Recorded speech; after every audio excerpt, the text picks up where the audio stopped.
Assalamualaikum warahmatullahi wabarakatuh. Alhamdulillah alladzi bi ni'matihi tatimmu shalihan. Segala puji bagi Allah Jalla Jalaluh yang karena nikmatnya kebaikan-kebaikan menjadi sempurna. Nikmat-nikmat yang ada pada kita, kesehatan, dan yang lebih dari itu ketakwaan. Kita bisa sholat, kita bisa berzikir, kita bisa baca Quran. Subhanallah. Itu kalau bukan karena Allah yang membimbing kita, yang mengarahkan kita, kita tidak akan mampu melakukan itu. Allahumma lakal hamdu kullu, wa lakal syukru kullu, wa ilaika yurja'ul amru kullu. Ya Allah, bagimu segala syukur, bagimu segala pujian, dan segala urusan kembalinya kepadamu. Allahumma salli wa sallim wa zid wa barik wa an'im ala hadha an-nabiyil karim Muhammad ibn Abdullah wa ala alihi wa ashabihi ajma'in. Ya Allah, semoga salawat, salam, berkah, dan nikmat senantiasa Engkau tambahkan untuk hamba kekasih-Mu, untuk baginda Nabi kita Muhammad alaihi salatu wassalam, untuk keluarga beliau, untuk istri-istri beliau, untuk putra-putri beliau, dan untuk seluruh sahabat Nabi. Semoga Allah meridhai kita bersama mereka. Amma ba'd. Ahibati fillah, malam ini kita akan lanjutkan kajian kita. Bab tentang mendoakan saudara kita. Kita udah baca beberapa hadis yang menjelaskan fadilah mendoakan orang lain. Apakah kita sudah mengamalkannya? Apakah kita sudah mendoakan saudara-saudara kita? Khususnya orang-orang yang mungkin ada masalah dengan kita. Kita ingin orang-orang itu menjadi baik. Satu musuh itu banyak, dan 1000 kawan itu sedikit. Bayangkan tatkala kampung kita penuh dengan cinta dan kasih sayang. Yang kecil menghormati yang tua menyayangi yang kecil. Mereka saling berbagi, paling tidak salam dan senyum di antara mereka. Begitu indahnya jemaah. Tapi kadangkala kita mengatakan, ya Allah, fulan kayak gini, Ustadz, fulana seperti ini, seperti itu. Kita lebih sering mengeluh kepada sesama makhluk daripada kita mengeluhkan itu kepada Al-Khaliq Allah Azza wa Jalla. Taib, di hadis nomor 630,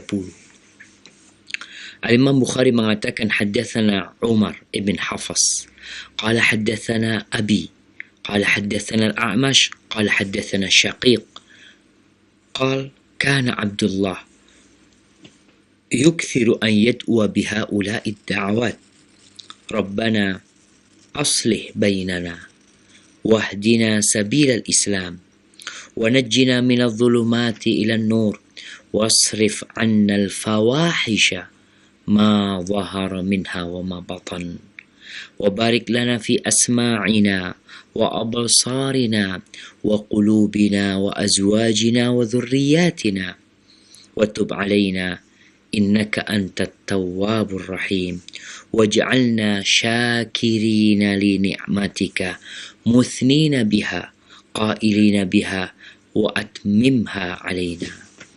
Ini doanya Abdullah bin Mas'ud, diriwayatkan oleh Tabrani secara marfu bahwa Nabi SAW membaca doa ini.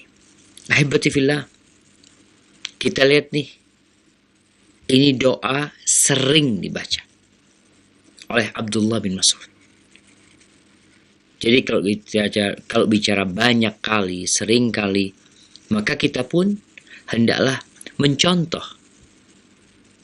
Abdullah bin Mas'ud, salah satu sahabat Nabi radhiyallahu ta'ala anhum, yang gayanya, yang tipikalnya sangat dekat dengan Nabi Muhammad alaihi salatu wassalam. Apa doa yang dibaca oleh Abdullah bin Mas'ud? Beliau mengatakan, Rabbana aslih bainana. Ya Allah, perbaiki hubungan di antara kami. Di Sunan Abi Dawud disebutkan, Allahumma alif baina qulubina wa aslih dhata bainina. Ya Allah, akurkan hati-hati kami. Bikin kami saling mencintai. Bikin kami saling menghargai. Dan perbaiki hubungan di antara kami. Ini doa bukan hanya untuk diri sendiri. Doa untuk orang lain. Kita punya hubungan sama keluarga kita. Kadangkala hubungan kita sama orang tua kurang baik. Kadangkala hubungan kita dengan ipar kurang menyenangkan. Kadangkala hubungan kita dengan tetangga-tetangga kita. Kita mendapati adanya gesekan. Kita mendapati adanya clash yang tidak menyenangkan. Di kawan-kawan kita, di kantor kita, di tempat kerja kita. Kadangkala di yayasan tempat kita berkhidmat. Di masjid. Ada hal-hal yang kurang baik. Lalu apa yang harus kita lakukan? Allah memerintahkan kepada kita untuk memperbaiki. Ada sebab yang perlu kita jalani dalam hal memperbaiki. Tapi juga kita perlu berdoa. Kenapa? Karena hati manusia ini ada di tangan Allah Azza wa Jalla. Allah membolak-balikannya sekehendaknya. Kita sebagai hamba-hamba Allah diperintahkan untuk memperbaiki hubungan. Salah satu caranya dengan tidak berucap kecuali yang baik. Wa qul li ibadi yaqulu allati hiya ahsan. Inna syaitana yanzaghu bainahum. Nih, pemirsa Raja TV dan pendengar Radio Raja. Apa sih yang menyebabkan hubungan yang indah jadi retak? Apa sih yang menyebabkan hubungan yang baik menjadi buruk? Allah Azza wa Jalla menyuruh agar kita menjaga lisan kita. Tidak mengatakan kecuali yang terbaik. Yaqulul lati hiya ahsan. Ada ucapan yang baik, ada ucapan yang terbaik. Karena yang menyebabkan hubungan itu retak, lisan. Allah katakan syaitan itu berusaha untuk merusak hubungan di antara kalian. Dan cara termudah syaitan adalah dengan nih orang mengucapkan ucapan yang menyebabkan hubungan itu jadi buruk. Maka yang paling banyak memasukkan ke neraka, kata Nabi SAW, lisan. Maka kita minta, kita berdoa, Allahumma alif baina qulubina wa aslih dhata bainina. Tapi doa ini perlu diiringin dengan usaha dari kita. Karena Allah nyuruh kita. Terus katanya, wahdina sabilal Islam. Dan tunjukkan kepada kami jalan-jalan Islam. Di riwayat Abu Dawud disebutkan subulas salam. Jalan-jalan keselamatan. Kita ini udah Islam. Dari lahir Islam. Kita juga belajar Islam. Tapi mungkin tidak semua belajar Islam dengan benar. Ada yang belajar Islam dengan benar, tapi kadangkala lupa. Perlu diingatkan. Kadangkala lalai. Maka kita minta sama Allah Azza wa Jalla agar ditunjukkan kepada kita jalan-jalan Islam. Pilar-pilar yang membuat bangunan Islam ini semakin kokoh buat kita. Kita minta dikasih petunjuk dasar-dasar Islam. Agar bangunan Islam itu semakin kuat menghujam. Karena kalau kita ingin memiliki bangunan yang tinggi, maka kita harus peduli dengan pondasi yang menghujam ke dalam tanah. Semakin tinggi bangunannya, semakin dalam. Kita perlu minta sama Allah Azza wa Jalla. Tunjukkan ya Allah, bimbing hamba ya Allah. Hidayah ini maksud di sini dua. Hidayatul irsyad, itu hidayah petunjuk yang menunjukkan ini loh jalan Islam. Harus sholat 5 waktu, harus melaksanakan puasa Ramadan, berangkat haji bagi yang mampu, mengeluarkan zakat. Kadangkala nih orang udah dikasih tahu, udah tahu, tapi masalahnya satu, belum ada taufik dari Allah. Maka kita juga minta sama Allah, wahdina subulal Islam, wahdina subulas salam. Tunjukkan kepada kami ya Allah, dan bimbing kami, beri kekuatan kepada kami, berikan kepada kami semangat, kesungguhan untuk mengamalkan apa yang sudah Engkau tunjukkan kepada kami. Lalu minta apa lagi? Wa najjina minadh-dhulumati ilan nur. Ya Allah, selamatkan kami dari kegelapan. Tadi itu padam listrik. Terputus hubungan antara kita dengan pemirsa. Pemirsa jadi nggak tahu kajiannya berlanjut atau tidak. Ana yang tinggal di dalam studio ini bingung, nggak kelihatan apa-apa. Itu kegelapan. Orang yang berjalan di kegelapan, dia akan mudah tersandung. Mungkin dia akan menabrak. Kalau di sana ada lobang-lobang, mungkin dia akan jatuh tersungkur ke dalam lobang tersebut. Itu kegelapan.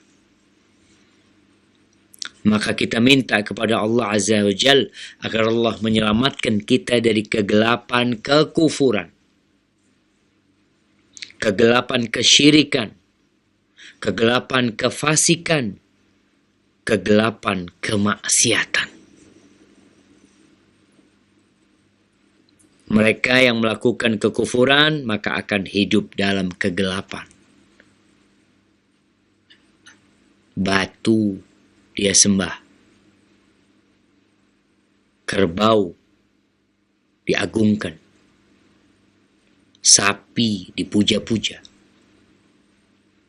Kalau kita melihat kegelapan kekufuran, yang logika manusia nggak masuk tuh, batu bisa disembah. Tapi kita minta sama Allah supaya kita dikeluarkan dari kegelapan itu menuju ke cahaya. Ada kegelapan kefasikan, dosa-dosa besar yang dikerjakan. Makan harta orang lain, riba, sihir, membunuh. Orang kalau membunuh biasanya dia akan mengatakan, saya sedang gelap tadi. Gelap memang. Sehingga dia tidak mampu untuk membedakan mana yang seharusnya dia kasih dan mana yang seharusnya dia tidak kasih. Sehingga kebanyakan orang yang membunuh, dia berada dalam kegelapan. Dan dia merasakan kegelapan tersebut. Kapan dia merasakan kegelapan tersebut? Ketika ketangkep, divonis, dihukum, baru dia sadar kalau ternyata dia berasal dari kegelapan. Orang yang nyabu atau mengedarkan sabu-sabu, seperti yang kita lihat, Indonesia darurat narkoba. Kapan mereka tahu kalau mereka dalam kegelapan? Setelah ditangkap, ditembak, dihukum. Terkadang nggak sadar-sadar kalau dia dalam kegelapan. Subhanallah jemaah. Maka kita perlu minta sama Allah supaya kita dikeluarkan, diselamatkan dari kegelapan menuju cahaya, cahaya tauhid, cahaya ketaatan kepada Allah Azza wa Jalla. Yang ini akan menyelamatkan kita dari kegelapan yang akan terjadi pada hari kiamat dan akan mendapatkan cahaya. Allah Azza wa Jalla berfirman di surat Tahrim, "Ya ayyuhalladzina amanu tubu ilallahi taubatan nasuha." Kata Allah, wahai orang-orang yang beriman, taubatlah kalian kepada Allah dengan taubatan nasuha, taubat yang murni, tidak bercampur dengan apa-apa. Taubat yang bermuasal dari kesadaran, melahirkan penyesalan, mengantarkan untuk meninggalkan, dan kemudian bertekad untuk tidak mengulangi. Taubatan nasuha. Asa rabbukum ayyukaffira ankum sayiatikum, dengan harapan Allah tuh mengampuni kesalahan-kesalahan yang kalian lakukan. Wa yudkhilakum jannatin tajri min tahtihal anhar, dan Allah memasukkan kalian ke surga, ke taman-taman yang mengalir di bawahnya sungai-sungai. Yauma la yukhzillahu nabi walladzina amanu ma'ah. Pada hari Allah tidak akan menghinakan nabinya dan orang-orang yang beriman bersamanya. Nuruhum, nih cahaya mereka. Kita minta dikeluarkan dari kegelapan menuju cahaya. Allah sebutkan nuruhum yas'a baina aydihim wa bi aymanihim. Masya Allah. Cahaya mereka berjalan, bergerak di hadapan mereka, di kanan mereka. Kita tahu ketika di padang mahsyar, tatkala kitab sudah dibagikan, setelah proses hisab, manusia kemudian digiring menuju ke neraka. Di sana ada sirat. Orang-orang kafir digiring menuju ke neraka dalam kegelapan, sehingga mereka tidak tahu. Nerakanya hitam pun, gelap sehingga mereka tidak melihat. Mereka tersungkur ke sana berbondong-bondong. Yang orang-orang beriman dikasih cahaya, orang munafik dikasih cahaya dikit sesuai dengan amalannya. Kemudian ada penutup di antara mereka, dan orang beriman melanjutkan perjalanan menuju surga. Tapi cahaya mereka, ada yang cahayanya berada di ujung jempol kakinya. Dia kedap-kedip. Ketika hidup, orang ini berjalan. Lama dia menunggu. Hidup lagi dia jalan. Berhenti dia di sana. Maka orang-orang yang beriman berdoa. Kita berdoa di dunia. Wa najjina minadh dhulumat. Selamatkan kami dari kegelapan di dunia, kegelapan, kesyirikan, kekufuran, kefasikan, kemaksiatan, menuju ke cahaya, cahaya iman, cahaya tauhid, dan cahaya ketaatan. Itu di dunia yang akan mengantarkan kepada keselamatan dari kegelapan di hari akhir, menuju cahaya yang mengantarkan ke surga. Maka orang-orang yang beriman berdoa, Rabbana atmim lana nurana waghfir lana. Ya Allah, wahai Rabb kami, sempurnakan bagi kami cahaya kami dan ampuni dosa-dosa kami. Innaka ala kulli syai'in qadir. Sesungguhnya engkau maha kuasa atas segala sesuatu. Nih, minta diselamatkan dari kegelapan menuju cahaya. Kita kalau nggak doa sama Allah, kadang-kala di kegelapan merasa tidak gelap. Udah biasa sama kegelapan. Terus, wasrif annal fawahisha ma dhahara minha wa ma batan. Ya Allah, jauhkan dari kami, hindarkan kami dari dosa-dosa yang menjijikkan. Zina, homoseksual. Jamaah. Ada usaha besar-besaran dari media yang ada, yang berada di dunia sana, untuk melegalkan perzinaan.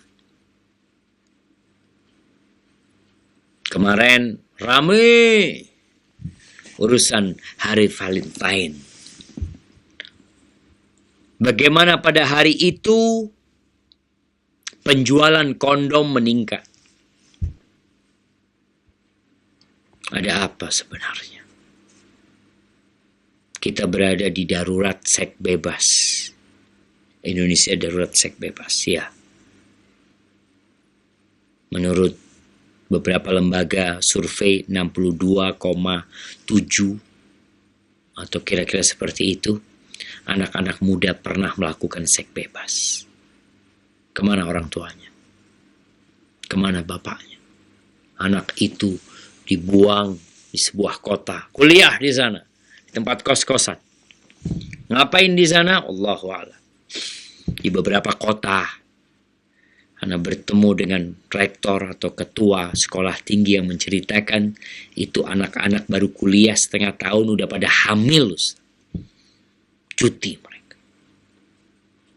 Beberapa tempat di Jakarta atau di mana Ana yang baca bagaimana 900 lebih janin diaborsi.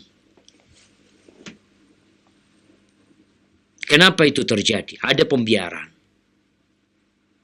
Seakan-akan lumrah, masih muda, biasa, ABG, biasa, lagi puber.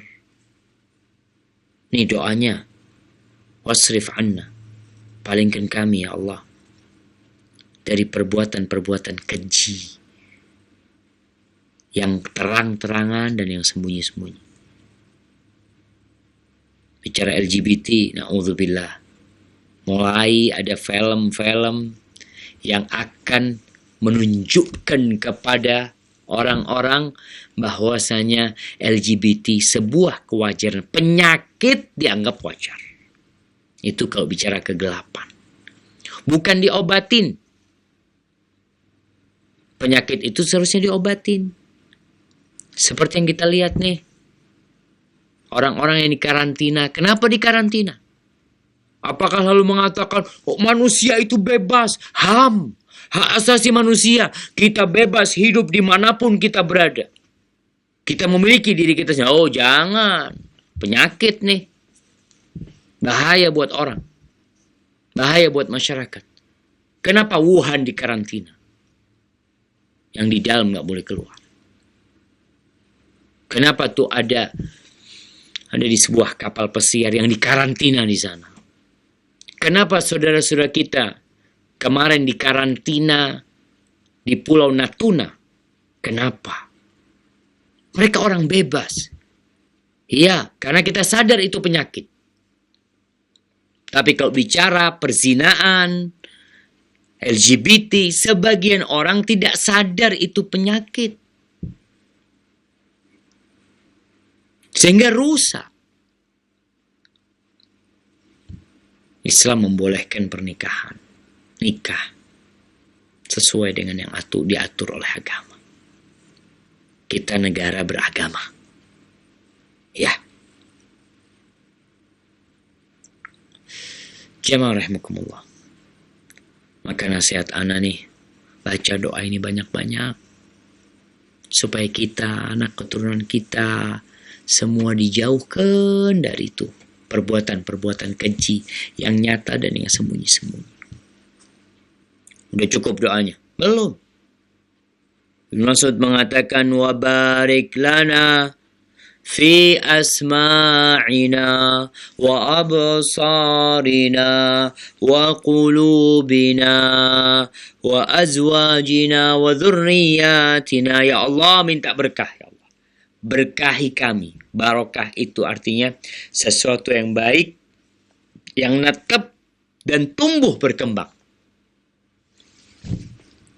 Dia itu baik, netap nih, kemudian berkembang. Itu barokah. Kita minta berkah sama Allah di pendengaran kita. Agar kita tidak mendengarkan kecuali yang Allah ridhain. Agar kita tidak menyibukkan telinga kita mendengarkan musik-musik, mendengarkan obrolan-obrolan yang tidak berguna. Ada orang duduk di depan televisi 1, 2 jam, 3 jam, gak ada manfaatnya buat dia. Dengerin Quran 5 menit udah bosen telinganya. Gak berkah tuh orang punya telinga seperti itu. Kenapa mendengarkan ayat-ayat Al-Quran, mendengarkan ceramah nggak betah, tidur, ngantuk. Tapi ketika mendengarkan hal-hal yang negatif, bangun. Berapa banyak orang yang pendengarannya mungkin dalam sepekan belum tentu sekali mendengarkan ayat-ayat Al-Quranul Karim. Kita minta berkah di pendengaran kita. Kalau bisa ya Allah, pendengaran ini terus bisa dipakai sampai meninggal dunia untuk hal-hal yang bermanfaat. Wa absarina, dan penglihatan kami, Allah. Allah, mudah-mudahan diberkahin penglihatan kita. Diberkahin bisa dipakai sampai mati, tapi untuk yang bermanfaat. Berkah matanya, nggak capek baca Quran. Kalau melihat hal-hal kebesaran-kebesaran Allah, tambah imannya. Itu tuh berkah di penglihatan. Ada orang yang Masya Allah, sampai tua renta, matanya sehat. Tapi tidak digunakan untuk ketaatan kepada Allah Azza wa Jalla. Maka kita minta berkah. Baik, tetap terjaga. Sampai kapan? Sampai mati. Di doa lainnya Rasul SAW mengatakan, Allahumma matti'na bi asma'ina wa absarina wa quwwatina ma ahyaitana waj'alhu al-waritha minna. Ya Allah, jadikan kami terus bisa memanfaatkan pendengaran kami, penglihatan kami, kekuatan kami, masih terus bisa beribadah. Jadikan semuanya itu warisan. Artinya ketika masa tua itu masih ada. Karena ada orang yang masa tua warisannya habis. Matanya buta, pendengarannya budek, kekuatan fisiknya habis. Maka kita minta sama Allah Azza wa Jalla. Mudah-mudahan diberkahin pendengaran kita, penglihatan kita, wa qulubina, hati kita ya Allah. Karena ada hati yang tertutup. Ditutupin hati itu. Jadi nggak bisa masuk. Nggak berkah tuh hati. Semua orang punya hati. Tapi kita dapat melihat orang-orang yang nggak dapat manfaat dari nasihat-nasihat yang disampaikan. Maka Allah katakan berkaitan dengan nasihat ini, Inna fi dzalika la dzikra liman kana lahu qalbun aw alqa sam'a wa huwa syahid. Tuh, 3 nikmat. Peringatan itu berguna buat orang yang punya hati. Hatinya terpakai. Pendengarannya digunakan dan dia menyaksikan. Penghuni neraka nanti, apa kata mereka? Mereka mengakuin kesalahan mereka ketika hidup di dunia. Semua fasilitas sudah diberikan kepada mereka. Panca indera ada pada mereka. Apa kata mereka? Wa qalu law kunna nasma' au na'qil ma kunna fi ashabis sa'ir. Ya Allah, andai kata kami mau dengerin, kami mau berpikir, kami mau gunakan hati kami untuk memikirkan, kita nggak mungkin masuk neraka. Tapi ada orang-orang tadi yang nggak berkah. Dikasih hati, nggak digunakan untuk memikir. Bahkan mungkin sebagian binatang lebih bermanfaat dari itu orang. Karena ada orang-orang yang na'udzubillah jemaah melakukan tindakan-tindakan yang akal manusia pun nggak masuk ke sana.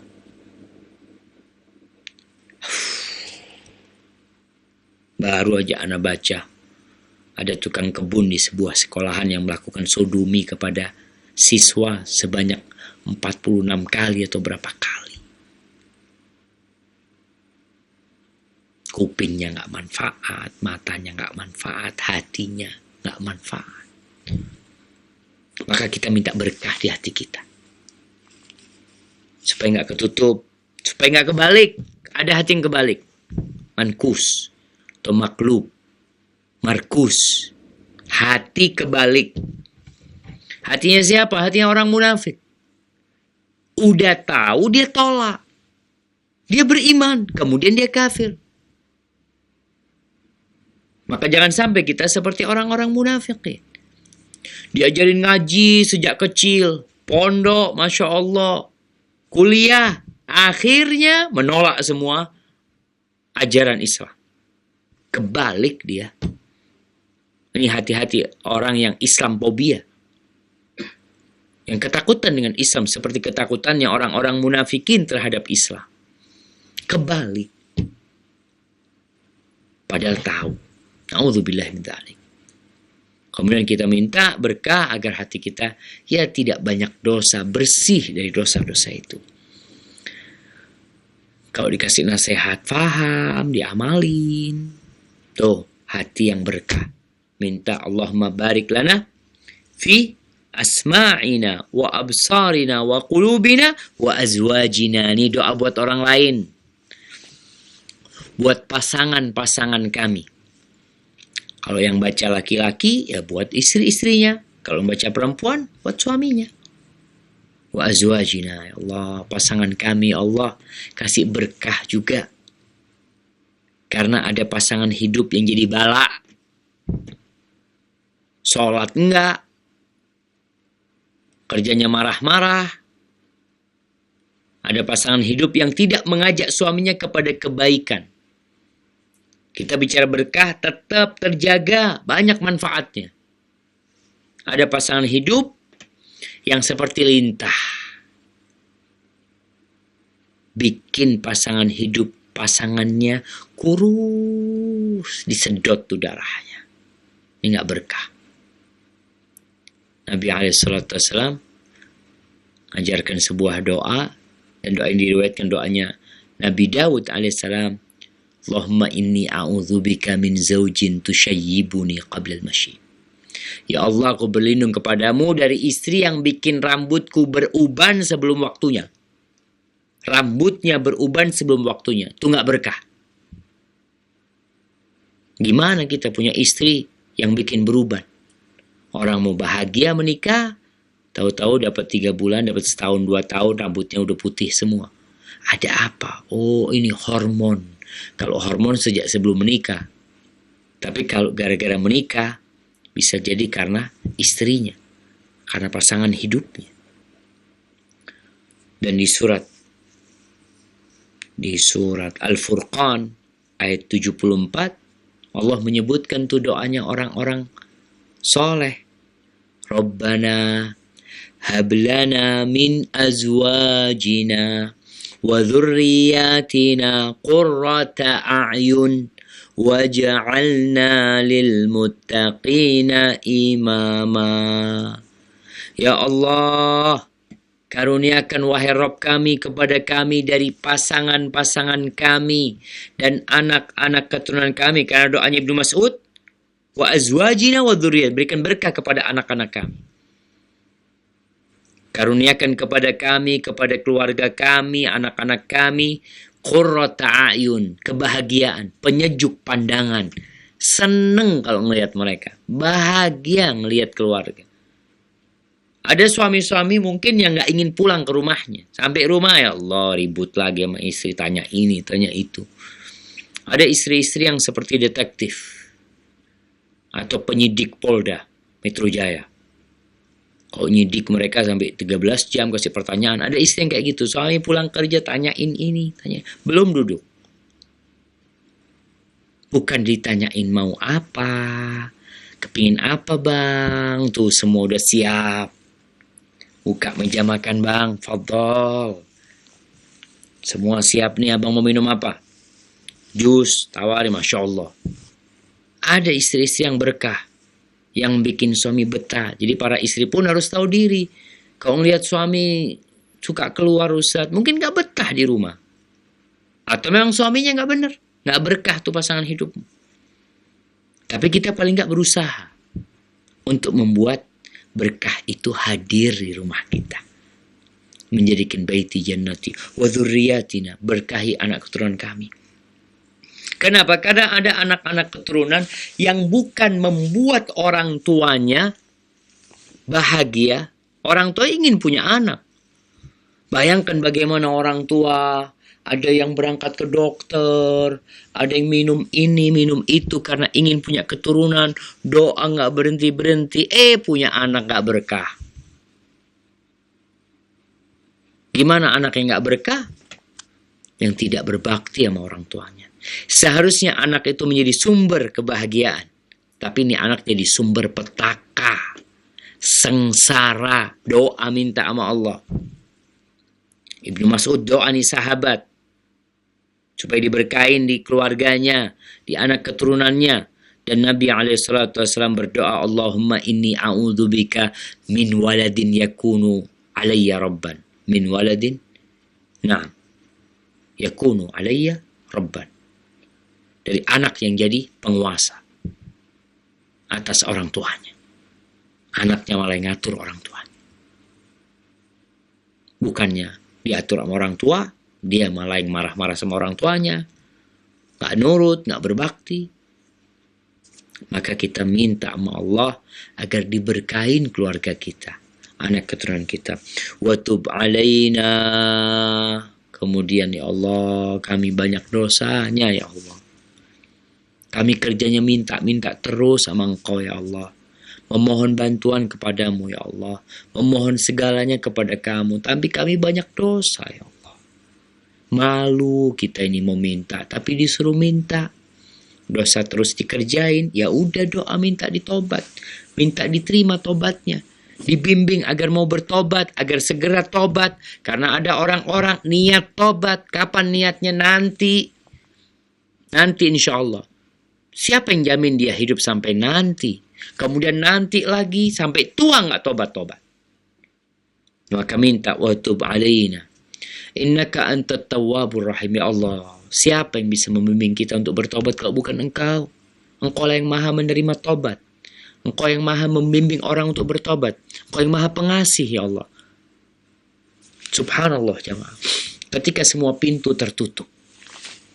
Kemanapun kita pergi, kadangkala orang menghantam dengan keras pintunya. Hanya pintu Allah yang terbuka. 24 jam dibuka. 24 jam. Kita mau minta tolong sama tetangga, lihat udah malam jam 9. Aduh, kesian udah ngerepotin tetangga. Udah tidur mungkin. Jam 12 malam kita punya masalah, anak kita sakit, mau minta tolong tetangga, pinjam mobil. Aduh. Jadi dia marah-marah. Tapi kita tahu ada pintu yang tidak pernah tertutup. Pintu Allah Azza wa Jal. Maka kita mengatakan, innaka antat tawwabur rahim. Allah benar-benar subhanallah menerima taubat hamba. Walaupun banyak dosa yang dilakukan. Tapi taubat, jangan ditunda-tunda. Kalau engkau melihat sebuah cerita, mendengarkan sebuah kisah, ada orang yang melakukan banyak dosa, kemudian di akhir hayatnya bisa taubat, fulan iya. Engkau belum tentu. Berapa banyak anak-anak muda yang mati tertabrak. Anak masih muda sekarang. Udah kena stroke. Ada yang gagal ginjal. Mati kemudian. Waj'alna syakirina li ni'matik. Nih setelah minta tobatnya diterima sama Allah. Dibimbing untuk tobat. Kita minta sama Allah agar dijadikan hamba-hamba yang bersyukur terhadap nikmat-nikmat Allah. Karena Allah ketika menyebutkan nikmat, pendengaran, penglihatan, di surat Al-Mulk, Allah Azza wa Jalla mengatakan, nah, di ayat 23, Allah mengatakan, Qul huwallazi ansha'akum wa ja'ala lakumus sam'a wal absara wal af'idah qalilan ma tashkurun. Tuh Allah yang telah menciptakan kalian. Kita dulu nggak ada loh. Lalu kita jadi ada. Lalu Allah menjadikan bagi kita pendengaran, penglihatan dan hati. Tapi sedikit kalian bersyukur. Maka kita berdoa. Minta waj'alna syakirina li ni'matik. Jadikan kami hamba-hamba yang pandai bersyukur terhadap nikmat-nikmat yang kau berikan ya Allah. Banyak nikmat Allah. Cuma kebanyakan manusia itu kalau bicara nikmat, dia itu berpikir fulus, harta benda, materi. Apa pandangan mata Anda ini bukan nikmat? Apakah Anda tidak bisa berbicara sekarang ini bukan nikmat? Nikmat ya. Anda bisa minum, Allahu Akbar. Ada orang yang kasih minum, nggak kuat dia minum. Kita bisa minum air nikmat. Kita bisa tidur nikmat. Kita bisa jalan nikmat. Nikmat. Wa in ta'uddu ni'matallahi la tuhsuha. Kalau kalian mau menghitung-hitung nikmat Allah, kalian gak bakalan bisa ngitung. Dari banyaknya nikmat, sehari aja coba duduk hitung tuh nikmat.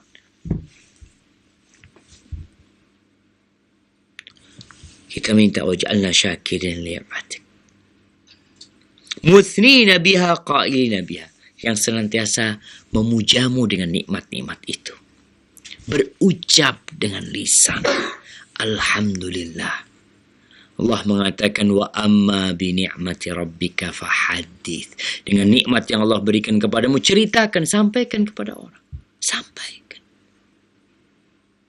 Ini kadangkala kita nggak nyampein. Kalau susah semua diceritain. Kalau lagi seneng nggak ada yang tahu. Nggak ada yang tahu kadangkala. Tapi kalau susah seluruh dunia kita ganti status, pasang semua jadi tahu. Allahu Akbar. Wa atmimha alaina. Ni minta udah kasih nikmat ya Allah, sempurnakan nikmatnya buat kami ya Allah, sempurnakan.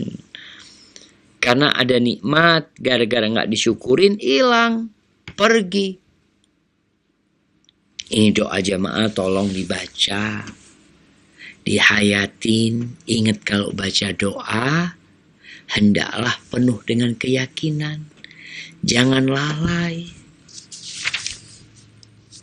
Baik, ini doa bagaimana ini Abdullah bin Mas'ud bukan hanya mendoakan dirinya. Dia ingin hubungan di antara dia dengan kawan-kawannya, dengan saudara-saudara, dengan kerabatnya itu diperbaikin. Baik, doa buat keluarga juga. Nah, di hadis nomor 631. Imam Bukhari mengatakan haddatsana Musa bin Ismail qala haddatsana Sulaiman bin Mughirah an Thabit qala kana Anas idza da'a li akhihi yaqul ja'ala Allahu alaihi salata qaumin abrar laysu bi zalamatin wala fujjar yaqumuna al-lail wa yasumuna an-nahar. Nih, Thabit menceritakan Anas itu kalau berdoa buat saudaranya. Gimana sih Anas kalau doakan orang lain? Anas mengatakan, Ja'alallahu alaihi salata qaumin abrar. Artinya minta, ya Allah jadikan buat mereka ini doanya orang-orang soleh. Jadi minta agar orang ini selalu didoakan sama orang soleh. Karena orang soleh itu, orang baik itu gak memikirkan diri sendiri. Dan insya Allah doa mereka dikabulin. Karena mereka yakin, karena mereka gak makan haram, karena mereka ngerti dan faham dengan adab-adab doa. Jadi Anas kalau doakan orang,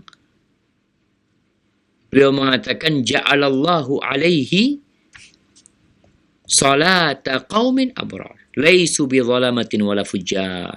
Itu orang-orang baik, bukan orang-orang jahat, bukan pelaku kriminal, bukan orang-orang zalim. Orang-orang itu yaqumuna al-lail wa yasumuna an-nahar. Doanya orang-orang yang selalu qiyamul lail. Selalu puasa sunnah. Kita tahu di sepertiga malam akhir ada doa mustajab. Kita tahu orang yang puasa doanya mustajab. Nih orang didoain. Nih Anas doain orang. Ja'alallahu alaihi salata qaumin abrar. Laisu bi zalamatin wala fujjar. Yaqumuna al-laila sumuna nahar. Maka hendaklah kita peduli sama saudara-saudara kita, mendoakan mereka, pilih doa-doa yang indah. Mau baca doanya Anas, tafadhol. Mau baca doanya Abdullah bin Mas'ud, tafadhol. Tuh sahabat-sahabat Nabi memberikan contoh kepada kita untuk senantiasa mendoakan saudara kita. Barakallahu fikum. Dan ketika engkau mendoakan saudaramu, Allah akan kirim malaikat yang mengaminkan doamu sambil berkata, Allahumma amin walaka bimithil. Ya Allah, amin. Kabulkan ya Allah, dan engkau yang berdoa semoga dapat seperti itu. Hada wallahu a'lam bishawab. Itu yang bisa kita sampaikan pada kesempatan kali ini. Mungkin kita masuk ke sesi tanya jawab. Kita kembali ke studio Rojak di Pusat. Jazakallahu khairan, kami sampaikan kepada Al-Ustaz Dr. Syafiq bin Riza Basalamah MA Hafizahullah Ta'ala yang telah memberikan nasihatnya kepada kita dalam pembahasan kitab Al-Adabul Mufrad karya Al-Imam Al-Bukhari rahimahullah Ta'ala. Yang kami pancar luaskan nasihat beliau ini dari studio mini di STDI Imam Syafi'i di Jember, Jawa Timur. Para pemirsa Roja TV dan pendengar Radio Roja dimanapun Anda berada, untuk semakin bermanfaatnya waktu kita di malam hari ini, kami undang Anda untuk memasuki sesi tanya jawab. Anda dapat menyampaikan pertanyaan Anda melalui pesan singkat dari Bapak Adit di Jakarta. Ingin bertanya, Ustadz, lebih utama mana Ustadz, berdoa secara umum, minta kebaikan dunia dan akhirat, ataukah detil meminta sesuatu sampai warna, jenis dan lainnya? Jazakallahu khairan. Barakallahu fi. Ya, kalau bicara doa minta sama Allah Azza wa Jal, lebih baik mana, minta yang umum atau minta yang detail? Rasulullah SAW mengajarkan kepada kita doa-doa yang pendek tapi mencakup. Pendek doanya, tapi mencakup kebaikan dunia dan di akhirat. Dan kita dilarang untuk berlebih-lebihan dalam berdoa. Tadi kalau bicara sampai minta warnanya, minta ukurannya, itu doa yang paling sering dibaca Nabi SAW. Rabbana atina fid dunya hasanah, wa fil akhirati hasanah, wa qina adzabannar. Lebih baik doa-doa yang global, yang mencakup semuanya. Karena kalau bicara detail, kadang-kala detailnya itu nggak kita perlukan. Umpamanya kita bicara ingin kendaraan, minta kendaraan yang baik sama Allah Azza wa Jalla. Apakah harus disebutkan minta kendaraan yang merek ini, yang tahun sekian, yang warnanya ini, yang ana minta yang mesinnya kekuatannya seperti ini? Minta kendaraan yang baik, yang bermanfaat buat kita. Tapi kalau minta ampun dari dosa, boleh detail. Detail, sebutkan sama Allah Azza wa Jalla dosa-dosamu. Jadi kalau minta sama Allah global, tapi kalau minta ampun detail. Rasul SAW mengajarkan kepada kita doa yang akan kita baca insyaAllah di Adabul Mufrad ini. Allahumma gfirli dhambi kullahu. Ya Allah, ampuni dosaku semuanya. Ini global. Baru didetailkan.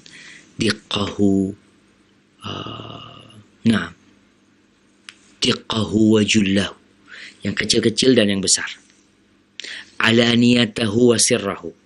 Yang terang-terangan, yang sembunyi-sembunyi. Yang sengaja, yang tidak sengaja. Yang humor, yang serius. Minta detail. Yang dulu dan yang sekarang. Terus minta. Kalau minta ampun detail, nggak apa-apa. Kau punya dosa, aku pernah melakukan ini, ya Allah ampuni dosaku ya Allah. Aku pernah melakukan ini, ya Allah ampuni dosaku. Aku pernah melakukan ini, ya Allah. Karena kalau bicara tobat, orang kalau tobat umum, mungkin kalau benar dia tobat dari semua dosa-dosanya, insya Allah Allah terima. Tapi kadangkala ada dosa-dosa detail yang perlu dia sebutkan. Maka kalau bicara doa, jangan berlebih-lebihan. Dengan cara tadi detail, nyebutin warnanya, ini, itu. Minta yang baik. Minta yang diberkahin. Tapi kalau minta ampun dari dosa, boleh detail. Bahkan itu yang diajarkan Nabi SAW. Hadza wallahu a'lam bishawab. Jazakallahu khairan Ustaz atas penjelasannya, dan untuk berikutnya kembali kita akan coba angkat penanya berikutnya melalui line telepon. Assalamualaikum warahmatullahi wabarakatuh, Ustaz. Waalaikumsalam warahmatullahi wabarakatuh. Dari siapa, di mana Bapak? Dari Fauzi dari Jambi. Silakan Bapak Fauzi. Di tempat saya bekerja kebetulan ada investigasi dari satu kasus. Kemudian saya pada saat itu berkata jujur terhadap kesalahan yang saudara saya telah lakukan.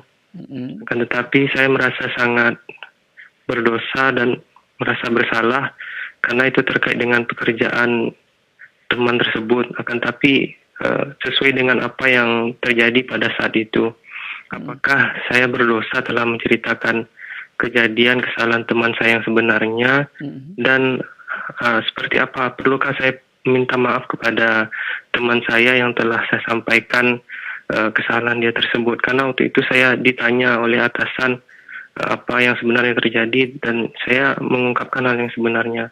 Kan tapi saya sangat merasa bersalah, dan maka ini menjadi suatu dosa dan bagi saya, dan seperti apa saya harus bertaubat dan minta maaf kepada teman tersebut. Terima kasih Ustaz. Jazakallahu khairan untuk Bapak Fauzi di Jambi. Tafadhol Ustaz. Barakallahu fiik. Subhanallah jemaah. Jadi kalau bicara saudara kita yang melakukan dosa, ada orang yang melakukan dosa yang tugas kita menutupinya. Dia melakukan kesalahan. Apalagi kalau orang itu bertobat. Yang Rasulullah SAW mengatakan, man satara musliman satarahullah. Barang siapa yang menutup aib saudaranya, maka Allah akan menutup aib dia. Barang siapa yang menutupin kesalahan saudaranya, maka Allah akan menutupin kesalahan dia. Ketika Ma'iz ini seorang sahabat Nabi yang berzina, kemudian dia mengakui perzinaannya kepada salah satu sahabat.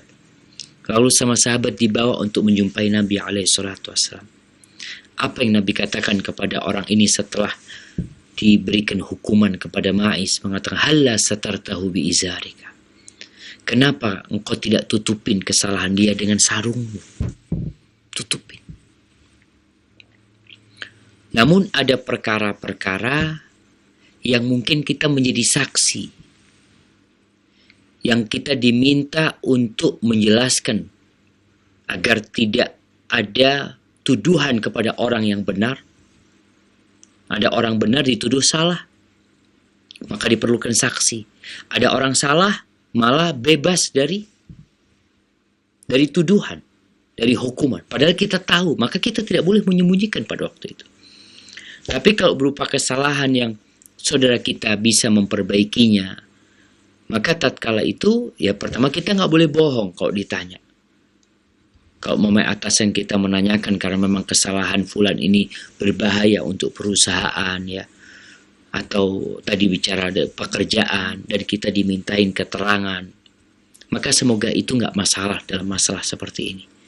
Tapi bukan kita kemudian menceritakan kesalahan saudara kita hanya untuk menyenangkan hati kita. Kalau tadi dikatakan orang yang menyebutkan kesalahan itu, pernahnya itu merasa berdosa, ya, maka dilihat antum masuk kondisi yang mana sebenarnya. Apakah seharusnya dosa itu ditutupin, atau ini sesuatu yang berbahaya dengan kantor dan kita diminta untuk menjelaskan karena ini akan berbahaya. Ahibati fillah, berkaitan dengan kesalahan saudara kita. Tatkala kita melihat sebuah kesalahan, sebuah kemungkaran, kita diperintahkan untuk mengingkari, merubah kemungkaran tersebut. Tidak boleh kita mendiamkan sebuah kesalahan. Kalau kita bisa merubah dengan tangan kita, maka dengan tangan kita. Nggak mampu, maka dengan lisan kita. Tidak boleh ada pembiaran. Nggak mampu dengan lisan kita, maka dengan hati kita. Kita tetap mengingkarinya. Tapi ada kondisi yang kita perlu bantuan orang lain. Anda nggak bisa merubahnya. Tapi ini nggak boleh dibiarin kesalahan ini. Maka Anda melaporkan. Nah, boleh melaporkan. Sebuah kesalahan yang terjadi, kemungkaran. Momen dikatakan di situ terjadi orang-orang nyabu di sana. kita tidak mampu untuk merubahnya, dan ini kalau dibiarkan akan berbahaya dengan masyarakat, lalu kita melaporkan, ini kita tidak masuk kepada orang yang membongkar aib saudara, bukan. Tapi kita sedang hendak merubah kemungkaran yang terjadi. Hadza wallahu alam bisawab. Semoga bisa difahami tentang bagaimana posisi kita dalam bertindak tatkala melihat sebuah kesalahan. Barakallahu fikum. Jazakallahu khairan Ustadz atas penjelasannya, dan berikutnya kembali Ustadz kita akan coba angkat pertanyaan melalui pesan singkat.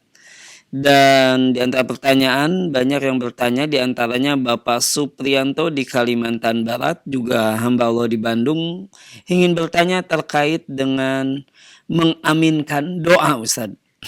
Kapan kita boleh mengaminkan doa Ustadz?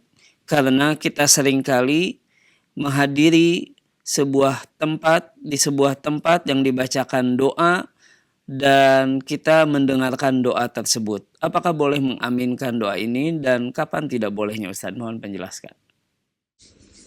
Barakallahu fiik ya. Jadi ada kondisi-kondisi di mana disyariatkan berdoa berjamaah. Atau ada ustadz yang sedang berdoa.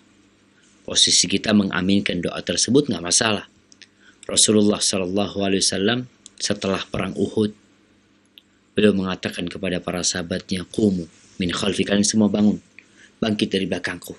Aku akan berdoa dan kalian aminkan doaku." Maka para sahabat mendoakan.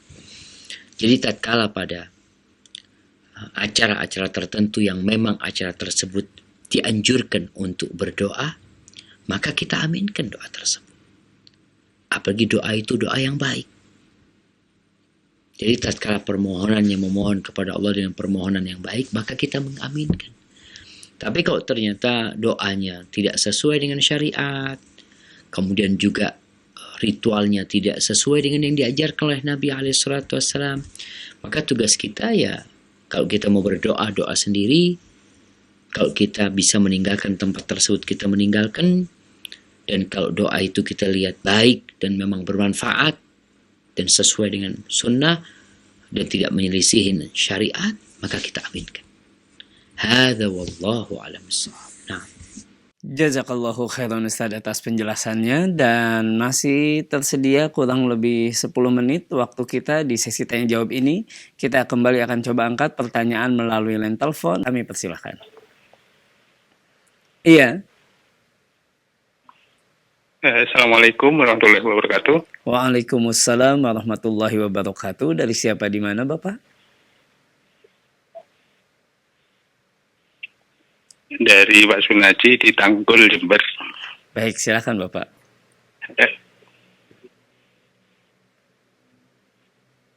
Terima kasih waktunya. Ini yang ingin saya tanyakan, kebetulan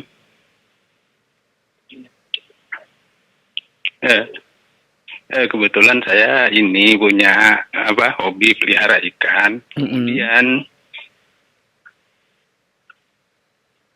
Kemudian sambil membersihkan kolam setiap 2 minggu sekali, daripada saya ngelamun, saya berzikir. Apakah itu diperbolehkan gitu ya?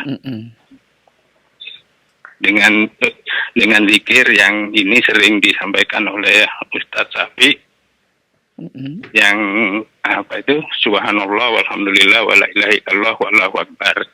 Itu baik, itu saja yang pertama. Yang kedua, kalau memohon doa untuk mendoakan anak-anak atau doa untuk pribadi,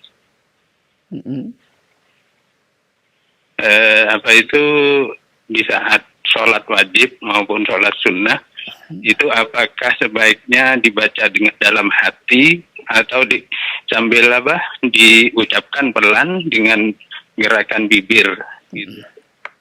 Baik. Saya kira itu. Terima kasih. Wassalamualaikum warahmatullahi wabarakatuh. Waalaikumsalam warahmatullahi wabarakatuh. Untuk Bapak Sunadi di Jember. Tafadhol Ustaz. Masya Allah, tetangga sendiri nih. Barakallahu fiik. Iya, ada 2 pertanyaan dari Bapak tadi berkaitan dengan zikir.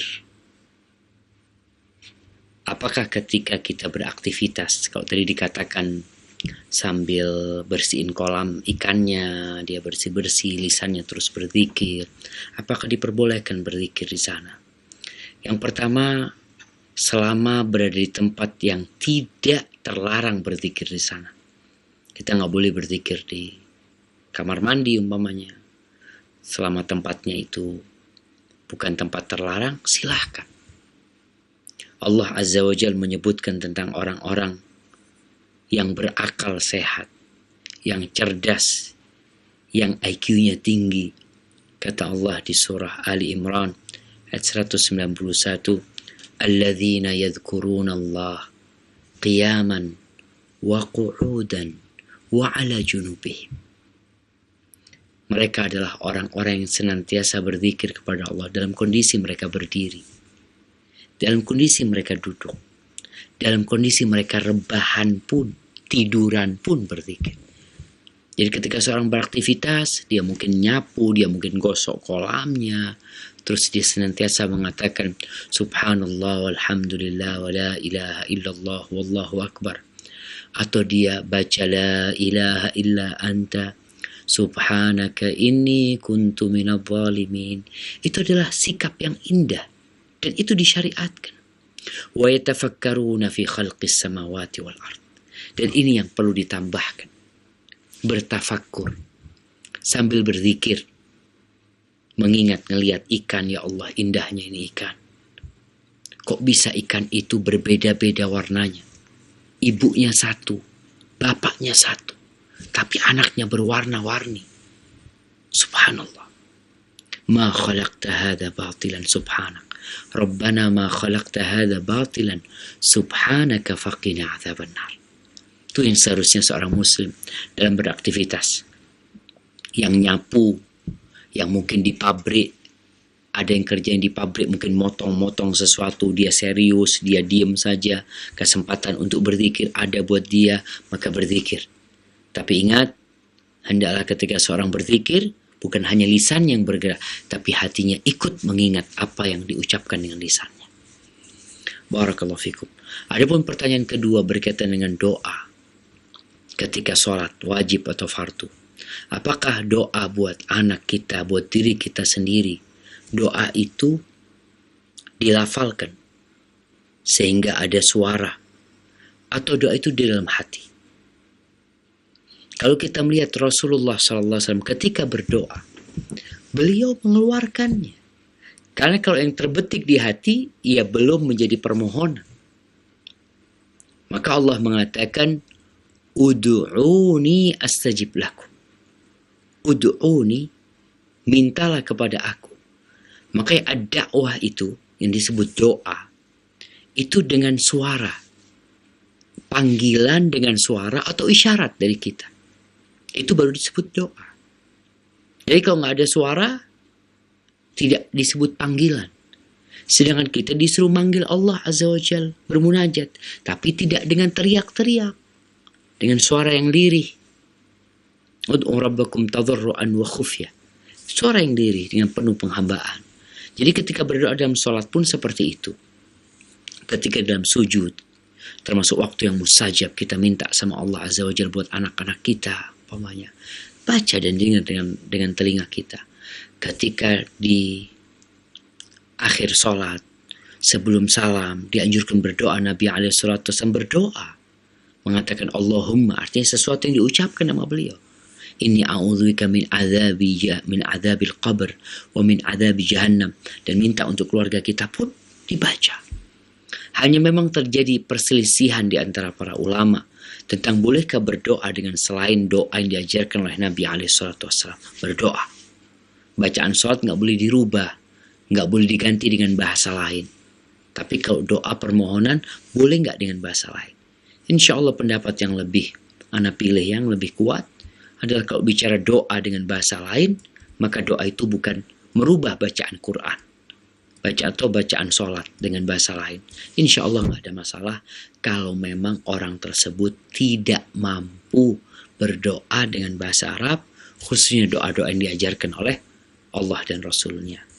Hadza wallahu a'lam bishawab. Jazakallahu khairan Ustadz atas penjelasannya, dan untuk berikutnya pertanyaan lewat pesan singkat Ustadz. Sudah masuk pertanyaan dari banyak penanya, diantaranya dari Andra di Sumatera Barat Ustadz. Ingin bertanya, bolehkah Ustadz bagi saya yang masih remaja dan belum menikah untuk berdoa mendapatkan keturunan yang soleh dan soleha Ustadz?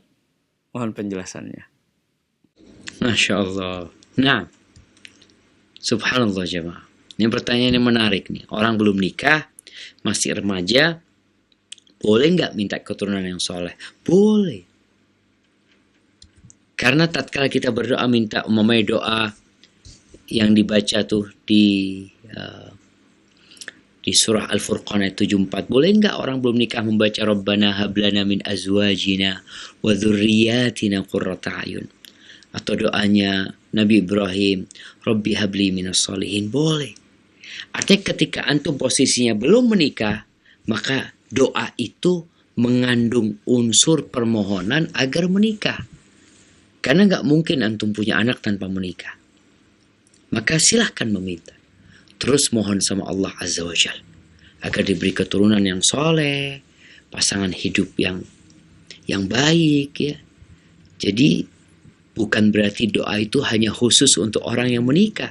Yang belum menikah pun ketika membaca doa itu, insya Allah dikasih istri sama Allah dan dikasih anak keturunan yang soleh-soleha. Barakallahu fikum. Nah. Ustaz atas penjelasannya, dan untuk kesempatan pertanyaan terakhir di kesempatan malam hari ini, kita akan coba angkat pertanyaan melalui line telepon. Kami persilahkan. Assalamualaikum warahmatullahi wabarakatuh, Ustaz. Waalaikumsalam warahmatullahi wabarakatuh. Dari siapa, di mana Ibu? Dari Rani, dari Pekanbaru. Baik, silakan Ibu Rani. Ustaz, bagaimana caranya saya menanggapi kakak saya? Saya sudah bilang nggak usah acara tahlilan untuk bapak saya, tapi dia tetap ngotot. Saya bilang itu nggak ada dalilnya, tapi dia tetap ngotot mau buat acara itu, Ustaz. Apakah saya harus nuruti kata-kata dia, Ustaz? Terima kasih. Assalamualaikum. Waalaikumsalam warahmatullahi wabarakatuh. Tafadhal Ustaz. Barakallahu fikum. Subhanallah jamaah. Anak itu ingin mendoakan orang tuanya. Anak itu ingin berbakti sama orang tuanya. Kalau tadi dikatakan kakak ingin mengadakan ritual acara tahlilan, ana yakin keinginan kakak adalah karena cinta kepada orang tua. Siapa yang tidak cinta sama orang tuanya? Siapa yang tidak ingin berbakti sama orang tuanya?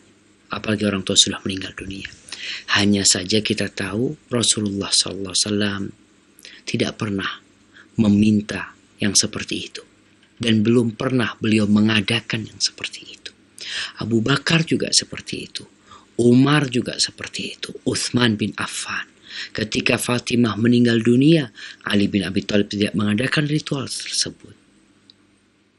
Tapi gimana ini sudah menjadi tradisi masyarakat. Kadangkala orang dikasih tahu, dia nggak mau. Maka tugas ibu hanyalah menyampaikan. Tugas kita menyampaikan dengan cara yang baik. Sampaikan kepada kakak yang cinta sama orang tua. Kalau kita cinta sama orang tua, kita doakan selalu orang tua kita. Uang itu kita sedekahkan, kita bagikan. Kita wakafkan buat orang tua kita. Dan kita jangan berhenti berdoa. Jangan cuma hanya berdoa ketika momennya hanya 3 hari, 7 hari setelah itu melupakan orang tuanya. Kita berdoa selalu. Ya, tugas ibu hanya menyampaikan kepada orang tua, kepada kakak, bahwasanya Rasulullah SAW seperti ini. Kadang-kadang kalau bicara itu nggak ada dalilnya malah ribut. Tapi katakan Rasulullah SAW, putrinya meninggal, istrinya yang tercinta Khadijah, yang paling dicintai oleh Rasul SAW. Nabi tidak pernah mengadakan ritual yang seperti itu.